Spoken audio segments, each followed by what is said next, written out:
So in this objective, we're going to explain some of the characteristics that make up a perfectly competitive market. Okay, so basically we're going to define what that is in this chapter. We're also going to kind of look at marginal revenue. I discussed it a little bit, but we're going to look at it specifically in a perfectly competitive market and how it's related to total and average revenue. Then in objective 3, we take a look at how do we decide at what quantity that a perfectly competitive market will want to produce. Objective 4 looks at how a perfectly competitive firm, why might it shut down and why might it exit? And then our last objective takes a look at the short run and long term market supply curves in a perfectly competitive market. Okay, so we're going to start with kind of a scenario. And here's our scenario. 3 years after graduating, you run your own business. Okay, I've done it. Wow, there's a lot to it. Okay, so you have to decide some key questions. How much to produce, what price to charge, and how many workers to hire. Each of these questions, one of the things that influence those questions will be the idea of what industry are you in. Okay, so depending on the industry, you're going to answer these questions in a very different way. So you might be thinking some of the factors. We might think about obviously the costs that we've studied already, but also, you know, what's the demand? What's the market for this good or service? How much competition do you face? So all of these things will become either barriers or opportunities. In business, we call it an opportunity and threats if they're outside the organization. And then you hope to take those things, strengths and weaknesses, which are inside the organization, to capitalize on your opportunities and thwart your threats. Okay. So let's take a look at a perfectly competitive market. Remember that a perfectly competitive market, we have many buyers and many sellers. So one thing we like to say here is that there's no one who has more, I'm searching for the word, no power, okay, in the market. If anyone has power in this market, the power is going to reside with the buyer, okay, if anyone has any kind of power here. The goods are homogeneous. And so now we can talk a little bit about homogeneous goods here. So because all the goods are the same or homogeneous, what that means is that we are facing a perfectly elastic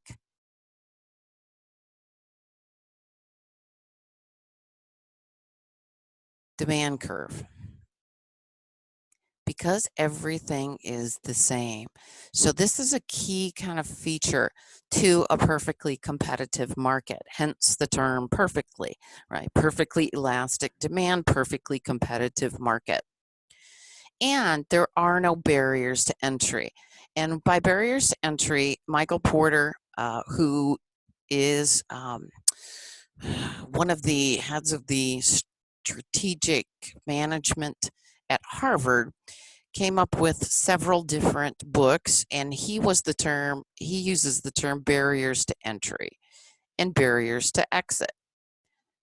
Okay, in this market, we don't have any. And it's also really easy to get into business, really easy to go out of business. So what do you need to do to get into business? Well, you need to go down and fill out a doing business as form and set up. You can actually use your social security numbers, your tax ID, and you're done. I mean, it can be that simple. Exiting, how do you exit? You just simply quit selling, okay? You quit doing or selling the product. It's that simple. Now, one of the important terms to know is because of 1 and 2, we're going to say everyone in this market is a price taker. Okay, so let's go ahead and take a look at revenue of a perfectly competitive firm. Remember, total revenue is just our price times our quantity.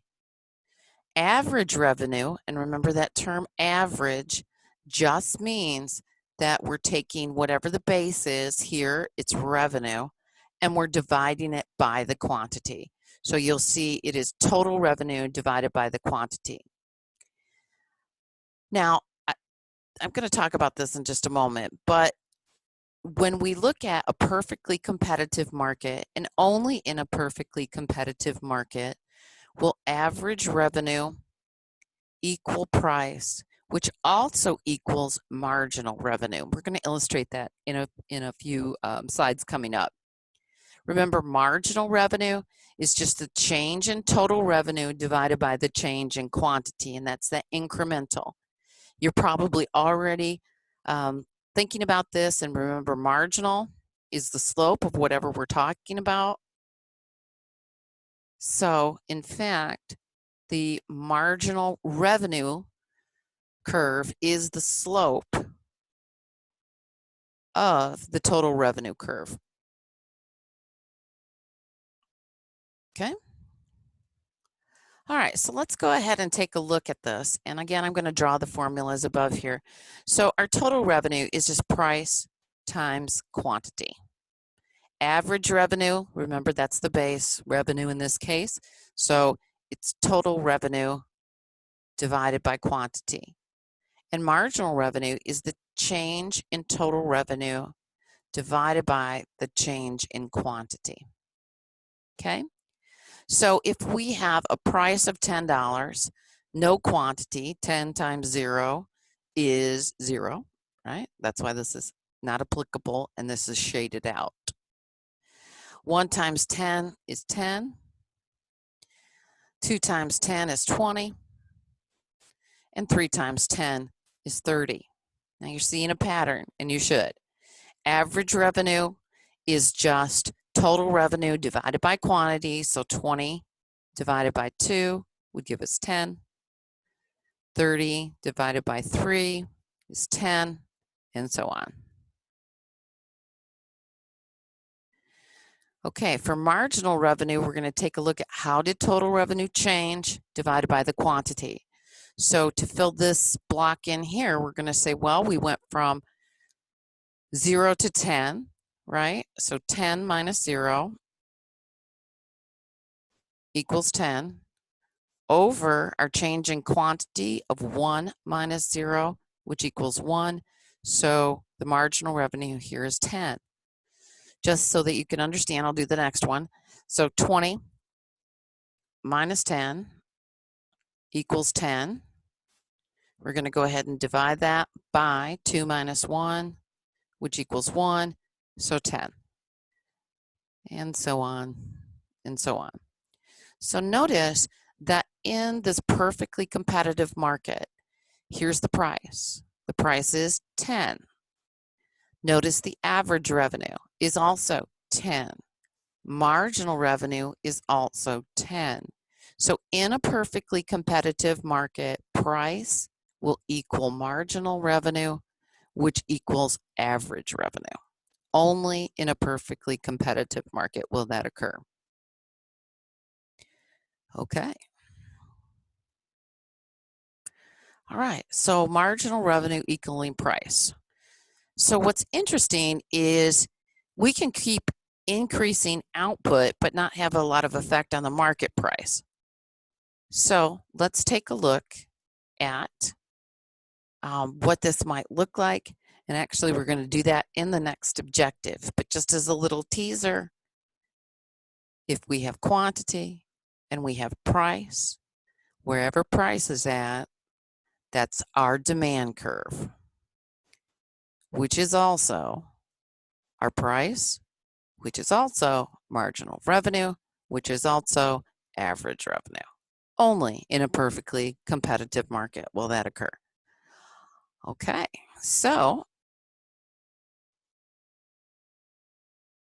that is the end of this objective. And I look forward to seeing you for Objective 2, where we can start working with some graphs and put total cost, marginal cost, and average cost together with us. Thanks.